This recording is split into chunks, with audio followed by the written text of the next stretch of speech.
नमस्कार दोस्तों, मैं आपका दोस्त writer, motivational speaker and senior physics faculty for IIT JEE and NEET engineer MH Khan, पूरा नाम मोहम्मद हुसैन खान। दोस्तों, पिछले टर्म पे हमने गॉस थ्योरम का एप्लीकेशन बताया था। कुछ और एप्लीकेशन आज मैं बताता हूँ जो डिफरेंट कॉम्पिटिटिव एग्जाम में काफ़ी इम्पोर्टेंट है। कई बार ये क्वेश्चन पूछे जाते हैं, आगे भी पूछे जाने की संभावना है। तो आइए देखते हैं।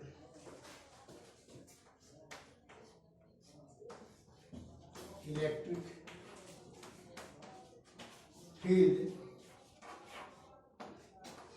Due to infinitely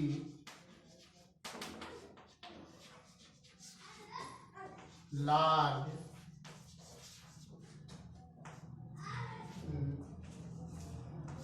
charge non-conducting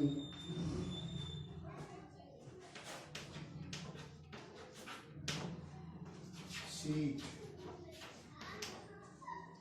हमारे पास ये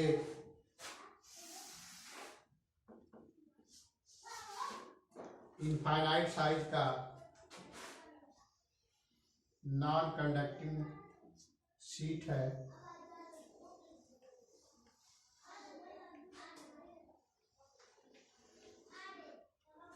इस पर यूनिफॉर्म एरियल चार्ज डिस्ट्रीब्यूशन दिया गया है।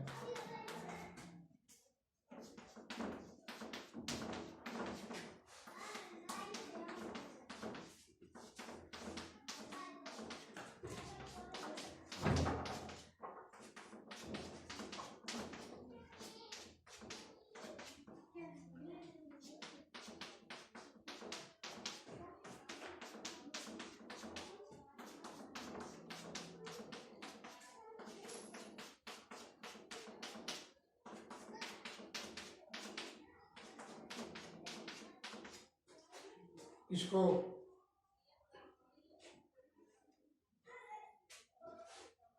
थिन प्लेन शीट भी हम बोल सकते हैं। इस पर चार्ज का डिस्ट्रीब्यूशन एरियल है, इसलिए चार्ज डिस्ट्रीब्यूशन को सिग्मा से रिप्रेजेंट किया जाएगा। जैसा कि हमने पहले आपको बताया कि एरियल चार्ज डिस्ट्रीब्यूशन को सिग्मा से रिप्रेजेंट करते हैं।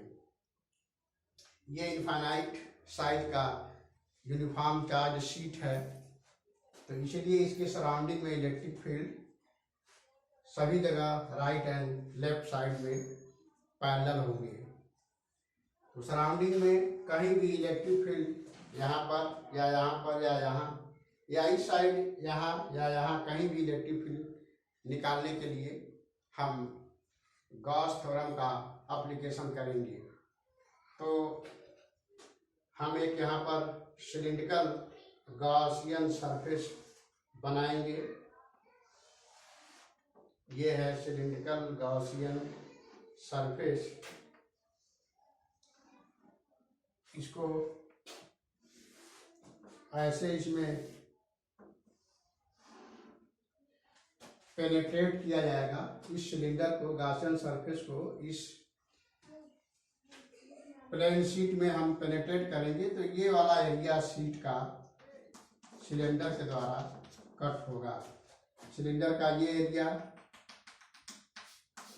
ए से रिप्रेजेंट किया जाएगा। इस वाले एरिया को भी हम ए से रिप्रेजेंट करेंगे।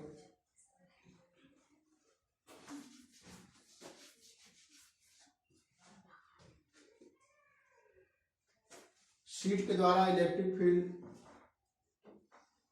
पैरेलल जनरेट होगा, इसलिए पैरेलल फील्ड लाइंस ऐसे सिलेंडर से बाहर की तरफ निकलेंगी, जो ये शीट प्रोवाइड करेगा। इसी तरह से यहाँ भी फील्ड लाइंस बाहर की तरफ निकलेंगी।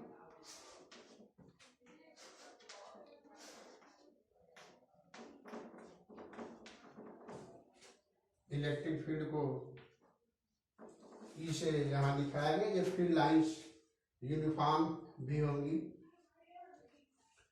अब गॉसियन सरफेस के द्वारा कितना चार्ज इंक्लूड हो रहा है ये निकालने के लिए हम इसका भी एरिया ए लेते हैं। इसमें जो चार्ज इंक्लूड होगा वो होगा सिग्मा इंटू ए, क्योंकि सिलेंडर का ये क्रॉस सेक्शनल एरिया ए है, यहाँ भी ए के बराबर शीट से पोर्शन सिलेंडर कट करेगा, जिसमें चार्ज क्यू सिग्मा ए के बराबर प्राप्त होगा। अब गॉसियन सरफेस के द्वारा जो चार्ज इस शीट से कट किया गया, जैसे ही हम सिलेंडर इसके अंदर पेनिट्रेट किए तो क्यू इक्वल टू सिग्मा ए प्राप्त हुआ। इलेक्ट्रिक फील्ड शीट के द्वारा जो सराउंडिंग में जनरेट होगा, इस साइड भी पैरेलल और इस साइड भी पैरेलल शीट से आउटवर्ड डायरेक्शन में होंगे। ये सिलेंडर कितना चार्ज इस शीट का कट कर रहा है ये समझने के लिए दोस्तों हमारे पास एक पेपर का शीट है और ये चाक सिलिंड्रिकल है। इसको हम इसमें इस शीट में इस प्रकार से ये चार्ज शीट है, इस पे चार्ज यूनिफॉर्मली डिस्ट्रीब्यूट किया गया है और इसमें इस सिलेंडर को हम ऐसे पेनिट्रेट कर रहे हैं तो हम देख पा रहे हैं ये जैसे इस चार्ज को इसके अंदर पेनिट्रेट किया, ये वाला पोर्शन अपने एरिया के बराबर ये कट किया। अब इस पे यूनिफॉर्म चार्ज डिस्ट्रीब्यूशन सिग्मा दिया हुआ है, तो इसमें कितना चार्ज होगा, जितना एरिया इस चार्ज का ये है उतना ही एरिया इस पैच का निकला हुआ है, तो इस पे चार्ज जो होगा सिग्मा इंटू ए के बराबर होगा। तो ये हम उम्मीद करते हैं दोस्तों आपको काफ़ी अच्छे से समझ में आया होगा। ये पैच यहाँ पर निकला, इस पर चार्ज डिस्ट्रीब्यूशन सिग्मा है तो इस पे भी सिग्मा होगा, इस पे charge total Q sigma into A K बराबर होगा, वो हमने यहाँ पर लिख रखा है। तो इस तरह से ये शीट है, इस पे चार्ज डिस्ट्रीब्यूशन है। चार्ज को हमने सिलिंड्रिकल गॉसियन सरफेस माना, इसके अंदर ऐसे पेनिट्रेट किया तो इतना पोर्शन ये बाहर निकला है। इस पे charge Q sigma into A K बराबर हमने लिख रखा है। अब गॉस थ्योरम का एप्लीकेशन हम करेंगे इस पॉइंट पर, यहाँ पर या कहीं भी यहाँ पर फील्ड निकालने के लिए। अभी हम इस पॉइंट पर फील्ड निकालने के लिए रिलेशन बनाए हैं। यहाँ पर भी फील्ड हम निकाल सकते हैं या यहाँ पर निकाल सकते हैं। इस पॉइंट को हम पी पॉइंट कह रहे हैं, इस पॉइंट को पी पॉइंट। इस पॉइंट पर इलेक्ट्रिक फील्ड निकालना है। गॉस थ्योरम का एप्लीकेशन करते हुए हम इसको dot D A equal to total charge upon epsilon not.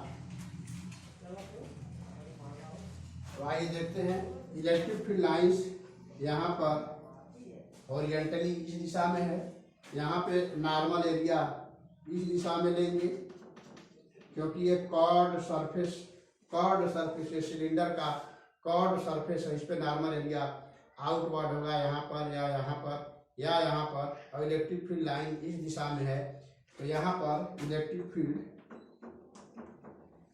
का ये डायरेक्शन और नॉर्मल एरिया आउटवर्ड दोनों में 90 डिग्री एंगल बनेगा, इसलिए यहाँ पर फ्लक्स जीरो बनेगा। यहाँ पर भी फ्लक्स फाई जीरो होगा, यहाँ पर भी फ्लक्स नॉर्मल एरिया इस दिशा में और इलेक्ट्रिक फील्ड इस दिशा में, यहाँ पर फाई जीरो बनेगा।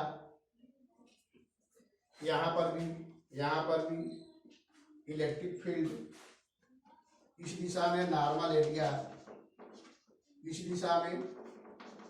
हम देख पा रहे हैं कि इलेक्ट्रिक फील्ड और नॉर्मल एरिया दोनों 90 डिग्री पर हैं, इसलिए ये सिलेंडर का जो कॉर्ड पोर्शन है चारों तरफ, यहाँ पर कहीं भी इलेक्ट्रिक फील्ड हॉरिजॉन्टल होगा, नॉर्मल एरिया ऐसे होगा, इसलिए कॉर्ड सरफेस से फ्लक्स जीरो कटेगा। इसलिए यहाँ पर फ्लक्स भी 0 होगा। लेकिन इस पॉइंट पर नॉर्मल एरिया बाहर की तरफ, इस क्रॉस सेक्शनल एरिया पे नॉर्मल एरिया आउटवर्ड डायरेक्शन में और परपेंडिकुलर, तो ये नॉर्मल एरिया होगा। इलेक्ट्रिक फील्ड भी इसी दिशा में, इसलिए यहाँ पर जो फ्लक्स बना ई ए होगा, क्योंकि इलेक्ट्रिक फील्ड और नॉर्मल एरिया के बीच में जो एंगल बना थीटा वो 0 डिग्री और कॉस 0 डिग्री 1 होता है, इसलिए यहाँ पे फ्लक्स ई ए होगा into cos 0 degree, cos 0 degree की वैल्यू 1, इसलिए टोटल फ्लक्स ई ए के बराबर होगा। उसी तरह यहाँ पर भी टोटल फ्लक्स ई ए के बराबर होगा, क्योंकि इलेक्ट्रिक फील्ड यहाँ हॉरिजॉन्टली इस दिशा में और नॉर्मल एरिया भी इसी दिशा में होगा, क्योंकि इस क्रॉस सेक्शनल एरिया पे जब नॉर्मल एरिया लेंगे तो आउटवर्ड और इलेक्ट्रिक फील्ड की दिशा में यहाँ पर भी फ्लक्स ये कटेगा। इस पोर्शन पे एक और सरफेस जो है सिलेंडर का, कहीं भी फ्लक्स 0, इसीलिए टोटल फ्लक्स हमारा हो जाएगा E into A plus closed surface पर कहीं भी 0 equal to q by epsilon naught. इसको सॉल्व करते हैं। 2EA, क्यू की वैल्यू हमने निकाला है sigma into A upon epsilon naught. अब इसको सॉल्व करेंगे तो E इक्वल टू मिलेगा सिग्मा बाई 2 एप्सिलॉन नॉट। ये है इस non conducting infinitely large charge sheet के कारण कहीं भी किसी पॉइंट पर सराउंडिंग में इलेक्ट्रिक फील्ड की वैल्यू, तो हम देख पा रहे हैं कि P पॉइंट पर इलेक्ट्रिक फील्ड की value sigma by 2 epsilon naught, और ये पॉइंट P के पोजीशन पर डिपेंड नहीं करता है। शीट से पॉइंट P को r डिस्टेंस पर हमने लिया हुआ है और उस r पर ये इलेक्ट्रिक फील्ड डिपेंड नहीं करता, इसलिए charge sheet, infinitely large charge sheet के सराउंडिंग में कहीं भी इलेक्ट्रिक फील्ड इस पॉइंट पर या इस पॉइंट पर या यहाँ या इस साइड, इस पॉइंट पर या इस पॉइंट पर हम निकालें, उसकी value sigma by 2 epsilon naught होगा। पोजीशन ऑफ पॉइंट पर डिपेंड नहीं करेगा। जिस पॉइंट पर हम इलेक्ट्रिक फील्ड निकालना चाह रहे हैं उस पॉइंट के पोजीशन पर डिपेंड नहीं करेगा। मतलब ये कि इलेक्ट्रिक फील्ड जो होगा यूनिफॉर्म होगा और कांस्टेंट होगा। कंडीशन ये है कि जिस पॉइंट पर हम इलेक्ट्रिक फील्ड निकालना चाह रहे हैं उसकी दूरी इस शीट से बहुत कम हो। हम पॉइंट P पर इलेक्ट्रिक फील्ड या इस पॉइंट पर या इस पॉइंट पर या यहाँ कहीं भी इलेक्ट्रिक फील्ड निकालना चाह रहे हैं, वो इस शीट के काफ़ी करीब है।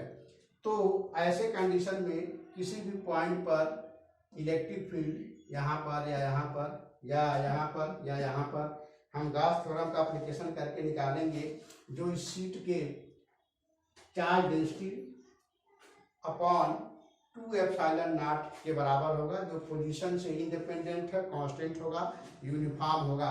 इस प्रकार दोस्तों हमने देखा कि चार्ज शीट के कारण जो कि नॉन कंडक्टिंग है, यूनिफॉर्म चार्ज डिस्ट्रीब्यूशन सिग्मा का है, उसके सराउंडिंग में कहीं भी इलेक्ट्रिक फील्ड की वैल्यू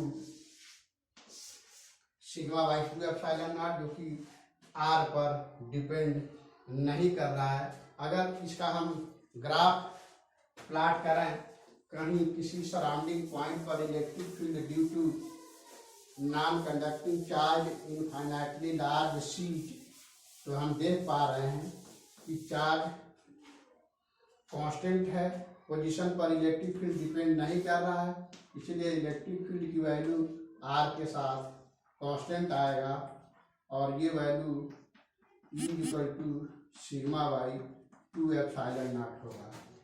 यदि हम जिस पॉइंट पर इलेक्ट्रिक फील्ड निकालना है उसको काफ़ी दूर, जो शीट का साइड है उसके रिस्पेक्ट में बहुत ज़्यादा दूरी पर हम इलेक्ट्रिक फील्ड निकालने की कोशिश करेंगे, उस केस में इलेक्ट्रिक फील्ड इस सीट के कारण जो डेवलप होगा वो पोजीशन आर पर डिपेंड करेगा, क्योंकि काफ़ी दूर से जब हम इस सीट को देखेंगे ये सीट पॉइंट चार्ज की तरह बिहेव करेगा और उस कंडीशन में इलेक्ट्रिक फील्ड पोजीशन डिपेंडेंट हो जाएगा, यानी पोजीशन पर डिपेंड करेगा। लेकिन हम जिस पॉइंट पर इलेक्ट्रिक फील्ड निकालना चाह रहे हैं वो इस सीट के काफ़ी करीब है, सराउंडिंग में कहीं बहुत कम दूरी पर है।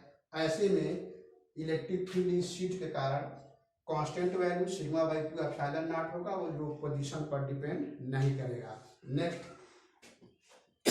देखते हैं एक और एग्जांपल।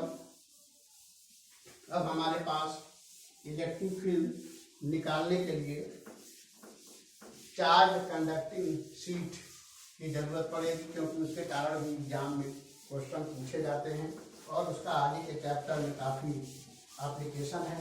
तो अभी हमने non conducting infinitely large charge conducting non conducting seat के कारण फील्ड निकाला। अभी जो हमारा सीट था वो नॉन कंडक्टिंग था। अब हम यूनिफॉर्मली चार्ज कंडक्टिंग सीट के कारण इलेक्ट्रिक फील्ड निकालने की कोशिश करेंगे। तो यहाँ हम लिखते हैं electric field due to infinitely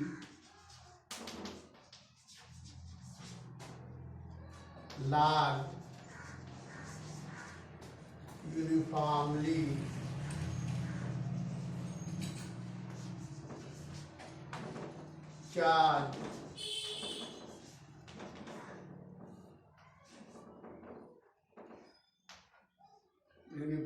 charged conducting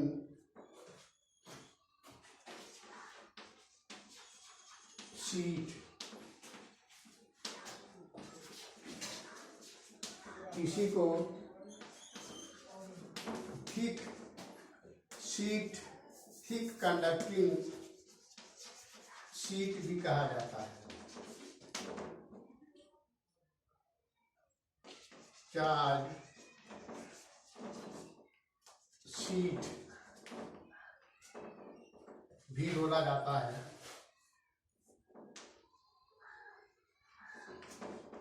तो दोस्तों यूनिफॉर्मली चार्ज इनफाइनाइट साइज के कंडक्टिंग शीट के कारण हमें सराउंडिंग में इलेक्ट्रिक फील्ड निकालना है। तो हम यहाँ पर एक चार्ज कंडक्टिंग शीट लेते हैं जिसका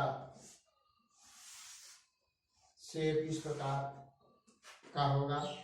ये चूंकि कंडक्टर है इसलिए चार्ज हमेशा सरफेस पर होगा। जो भी यूनिफॉर्म चार्ज डिस्ट्रीब्यूशन हम उसको देंगे वो सरफेस पर यूनिफॉर्मली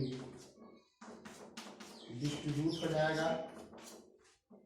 इस साइड भी सरफेस पर यूनिफॉर्मली डिस्ट्रीब्यूट हो जाएगा। चार्ज डिस्ट्रीब्यूशन को सिग्मा से दिखाया जा रहा है। क्योंकि एरियल चार्ज डिस्ट्रीब्यूशन है इसलिए इसको सिग्मा से रिप्रेजेंट किया जाएगा। तो charge distribution sigma, charge distribution sigma areal charge distribution. ये कंडक्टिंग बॉडी है, कंडक्टिंग। अब इसके भी सराउंडिंग में हम इलेक्ट्रिक फील्ड यहाँ पी पॉइंट पर निकालना चाह रहे हैं। इस पी पॉइंट पर यहाँ या यहाँ भी हम निकाल सकते हैं। इस पी पॉइंट का इससे डिस्टेंस हम आर ले रहे हैं। आर डिस्टेंस पर पॉइंट पी है। हमें जैसा कि पता है कि कंडक्टर के अंदर कहीं भी इलेक्ट्रिक फील्ड जीरो होता है। कंडक्टर के अंदर कहीं भी इलेक्ट्रिक फील्ड जीरो होता है। जब इस कंडक्टिंग इनफाइनाइटली लार्ज शीट के को चार्ज देंगे तो यूनिफॉर्मली ये दोनों सरफेस पर, क्योंकि ये मोटा है तो यूनिफॉर्मली दोनों सरफेस पे चार्ज डिस्ट्रीब्यूट हो जाएगा एरियल डिस्ट्रीब्यूशन सिग्मा के साथ। क्योंकि ये कंडक्टर है इसलिए कंडक्टर के अंदर कहीं भी मेटल के अंदर इनसाइड पॉइंट पर इलेक्ट्रिक फील्ड जीरो होगा। ये आगे के लेक्चर में मैं बताने की कोशिश करूंगा। अब इस शीट से r डिस्टेंस पर पॉइंट P पर इलेक्ट्रिक फील्ड निकालना है। तो इसके लिए हम क्या करेंगे, गॉसियन सरफेस लेंगे वंस मोर सिलिंड्रिकल, और ये सिलिंड्रिकल गॉसियन सरफेस को ऐसे बनाएंगे और यहाँ पर इस सिलेंडर को थोड़ा सा इसके अंदर इंटर कराया जाएगा। लेकिन ये सिलेंडर इस सरफेस को टच नहीं करेगा मटेरियल के अंदर, क्योंकि ये काफ़ी मोटा है। ये वाला एंड थोड़ा अंदर रहेगा बट इसको टच नहीं करेगा। ऐसे में जो यहाँ पर शीट का चार्ज इंक्लूड होगा वो इतना होगा। इस पोर्शन का एरिया ए लेते हैं, इस पोर्शन का एरिया ए, तो इसका भी एरिया ए होगा और इसका भी एरिया ए होगा। इसलिए यहाँ पर फिर से इलेक्ट्रिक फील्ड आउटवर्ड डायरेक्शन में होगा और पैरेलल होगा, क्योंकि ये शीट इनफाइनाइट साइज का है इसलिए सराउंडिंग में पैरेलल फील्ड लाइंस जनरेट करेगा। इलेक्ट्रिक फील्ड का वैल्यू ये हो गया वेक्टर फॉर्म में। और इस पर अगर नॉर्मल एरिया ड्रॉ करेंगे तो ये नॉर्मल एरिया भी इसी दिशा में होगा। इसलिए दोनों के बीच में एंगल 0 डिग्री और कॉस 0 डिग्री 1 होता है। इसलिए यहाँ पर जो फ्लक्स बनेगा, इस क्रॉस सेक्शनल एरिया पे जो फ्लक्स बनेगा वो E इंटू ए के बराबर इंटू कॉस 0 डिग्री, और कॉस 0 डिग्री की वैल्यू 1 होगा, इसलिए ये फ्लक्स यहाँ पर बनेगा। ये सिलिंड्रिकल गॉसियन सरफेस हमने लाइक दिस लिया हुआ है। तो ये जो कर्व्ड सरफेस है इस पर फील्ड लाइन ऐसे जा रही है, और नॉर्मल एरिया कर्व्ड सरफेस पर ऐसे लेंगे या ऐसे लेंगे तो फील्ड लाइन से कहीं भी नॉर्मल एरिया लेंगे वो हमेशा 90 डिग्री पर होगा। इसलिए कर्व्ड सरफेस से, सिलेंडर के इस कर्व्ड सरफेस से फ्लक्स जो होगा वो 0 बनेगा। यहाँ पर आइए देखते हैं, ये है नॉर्मल एरिया ए और इलेक्ट्रिक फील्ड का डायरेक्शन ये है, इसलिए दोनों में 90 डिग्री का एंगल बन रहा है, ये 90 डिग्री का एंगल। इसलिए इस कर्व्ड सरफेस के कारण फ्लक्स क्या होगा, 0 होगा। ये बात हमने समझाने की कोशिश किया। इसलिए सिलेंडर के कर्व्ड पोर्शन से फ्लक्स 0, इस वाले क्रॉस सेक्शनल एरिया से फ्लक्स EA बनेगा, क्योंकि नॉर्मल एरिया और इलेक्ट्रिक फील्ड दोनों एक दिशा में है, cos 0 की वैल्यू 1। अब यहाँ पर फ्लक्स भी 0 होगा। इस एंड पर, सिलेंडर के इस एंड पर भी फ्लक्स 0 होगा, क्योंकि अंदर किसी भी पॉइंट पर इलेक्ट्रिक फील्ड क्या है, 0 है। तो E इंटू एरिया जब लेंगे तो वो 0 हो जाएगा, क्योंकि E जो है मेटल के अंदर कहीं भी यहाँ यहाँ यहाँ कहीं भी 0 है, इसलिए इस एंड पर फ्लक्स 0 बनेगा। अब इस क्रॉस सेक्शनल एरिया से जो कि शीट का इतना पोर्शन कवर करेगा जिसमें चार्ज डिस्ट्रीब्यूशन सिग्मा है, इसलिए इसके अंदर जो चार्ज आएगा उसका वैल्यू होगा सिग्मा इंटू ए। तो हम गॉस थ्योरम का एप्लीकेशन करके इस पॉइंट पर या इस पॉइंट पर इलेक्ट्रिक फील्ड की वैल्यू निकालने की कोशिश करते हैं।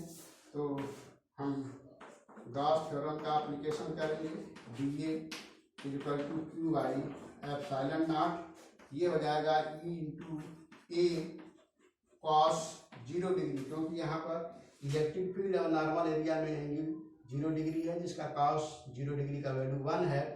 तो यहाँ पर हम इसको इस तरह से लिखेंगे, टोटल चार्ज Q की जगह पर सिग्मा इंटू ए लिखेंगे, क्योंकि इस पूरे सिलेंडर के द्वारा जो चार्ज इंक्लूड किया गया है वो इतने के बराबर है, cross sectional area of this portion into charge distribution sigma.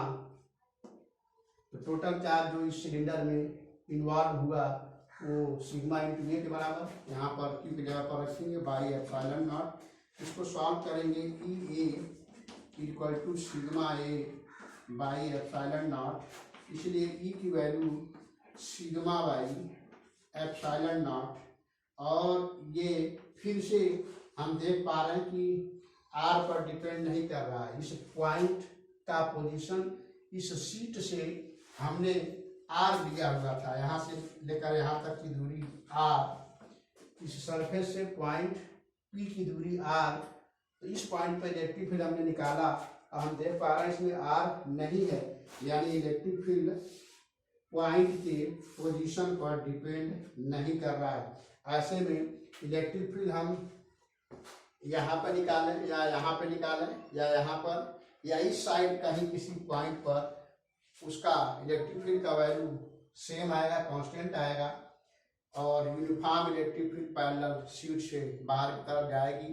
Condition ये है कि पॉइंट का डिस्टेंस इस शीट के साइज के रिस्पेक्ट में बहुत कम होना चाहिए। यदि पॉइंट बहुत दूर होगा, इस शीट के साइज के रिस्पेक्ट में यदि पॉइंट की दूरी हम बहुत ज़्यादा लेंगे, काफ़ी दूर, ऐसे में उस पॉइंट पर इलेक्ट्रिक फील्ड की वैल्यू शीट के कारण उस पॉइंट के पोजीशन पर डिपेंड करने लगेगा। क्योंकि काफ़ी दूर से जब हम इस शीट को ऑब्जर्व करेंगे तो ये sheet as a point charge behave करेगा। लेकिन यदि पॉइंट इस शीट के सराउंडिंग में है तो सराउंडिंग पॉइंट पर इलेक्ट्रिक फील्ड निकालने के लिए कंडक्टिंग शीट के कारण इलेक्ट्रिक फील्ड की value sigma upon epsilon not, जो कि R पर डिपेंड नहीं करेगा, कांस्टेंट होगा। और यहाँ पर भी हम यदि ग्राफ प्लॉट करें तो वो कांस्टेंट आएगा, क्योंकि पोजीशन पर इलेक्ट्रिक फील्ड डिपेंड नहीं कर रहा है। तो ये है हमारा R और ये है इलेक्ट्रिक फील्ड, तो हमारा ग्राफ ये होगा।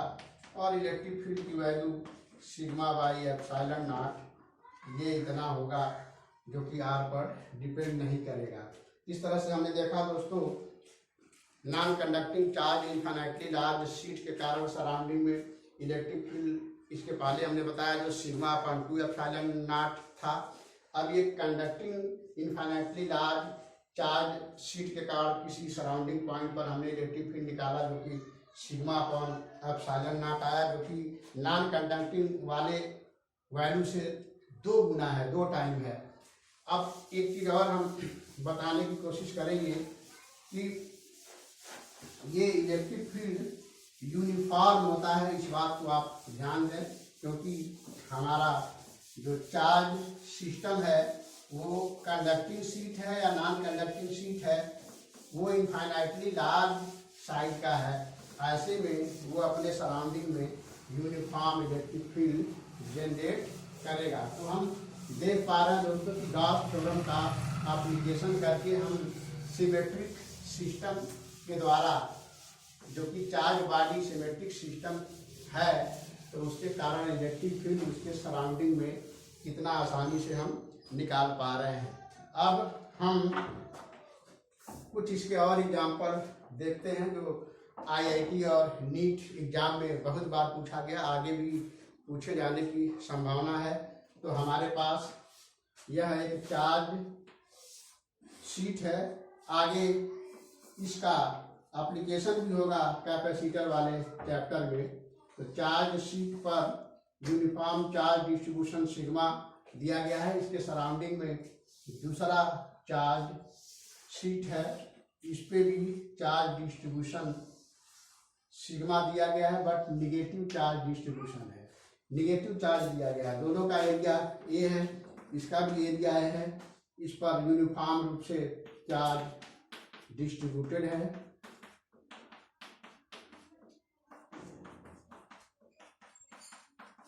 इस पे भी नेगेटिव चार्ज यूनिफॉर्मली डिस्ट्रीब्यूटेड है।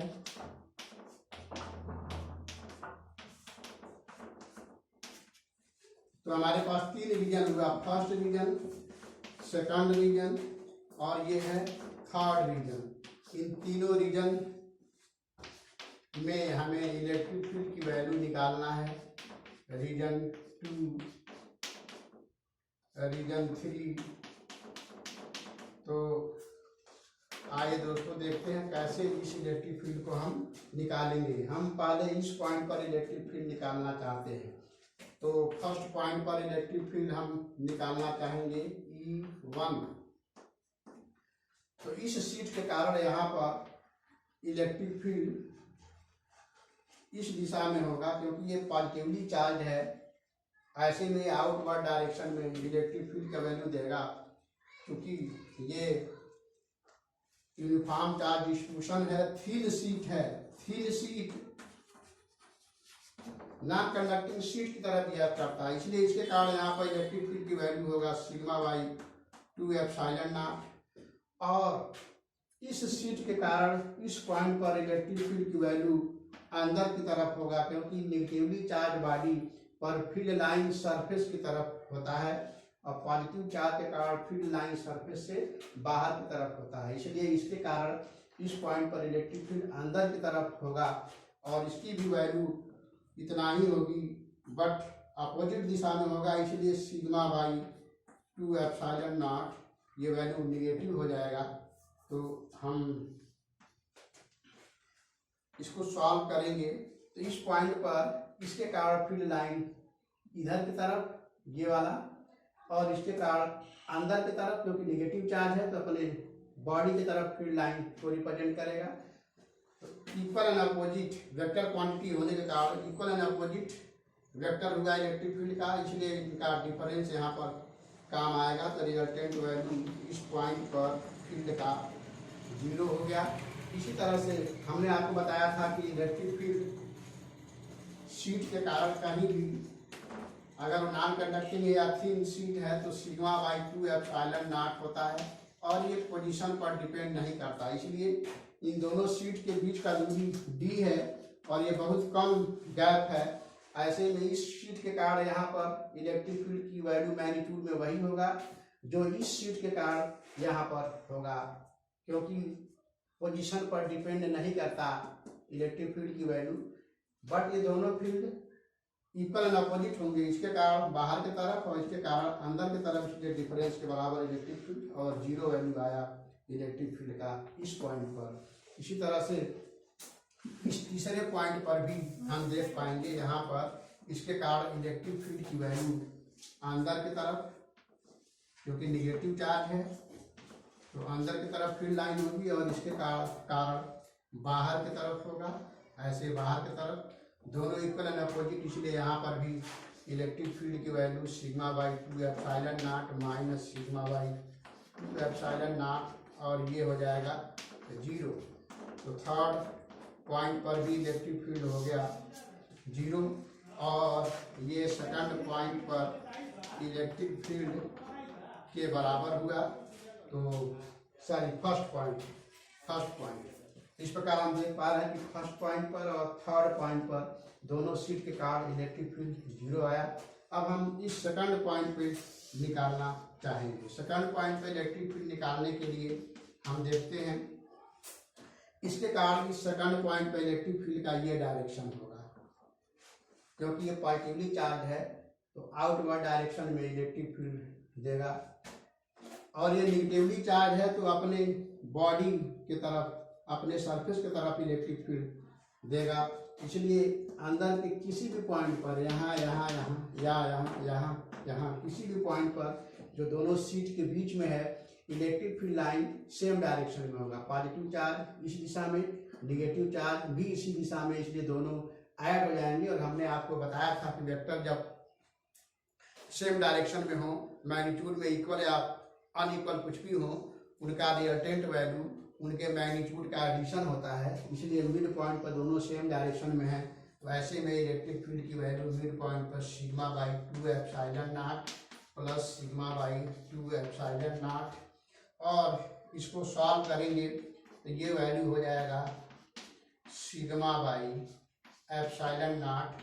और ये रिजल्ट जो है हमें आगे के चैप्टर में जब हम कैपेसिटर पढ़ेंगे तो वहाँ पर इसका एप्लीकेशन होगा, और इस पर बेस्ड बहुत सारे क्वेश्चन कंपटीशन में पूछे गए हैं, मेडिकल इंजीनियरिंग में आगे भी पूछे जाएंगे।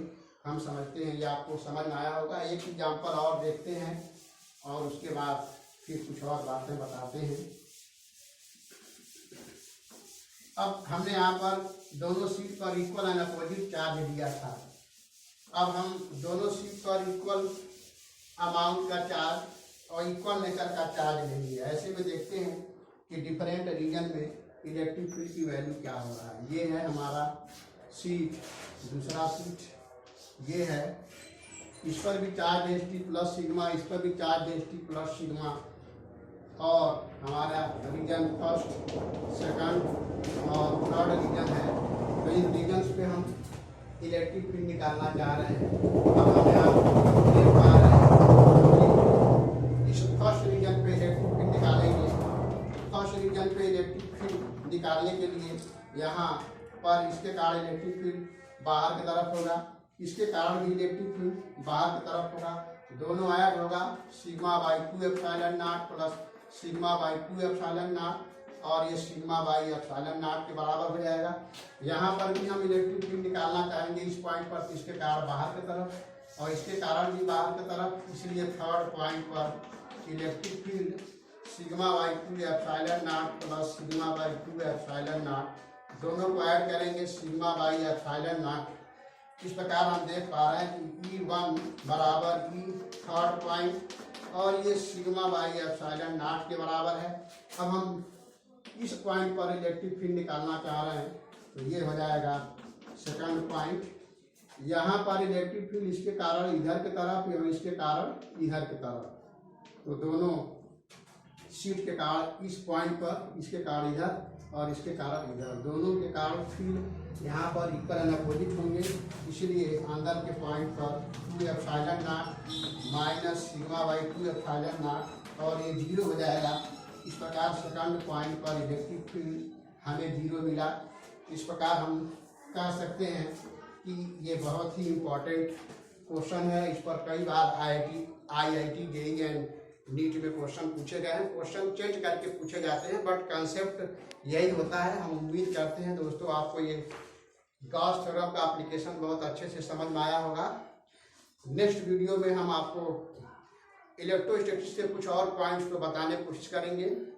So thank you for today, best of luck for next video. तब तक के लिए दोस्तों आप स्वस्थ रहिए, व्यस्त रहिए और मस्त रहिए। Thank you.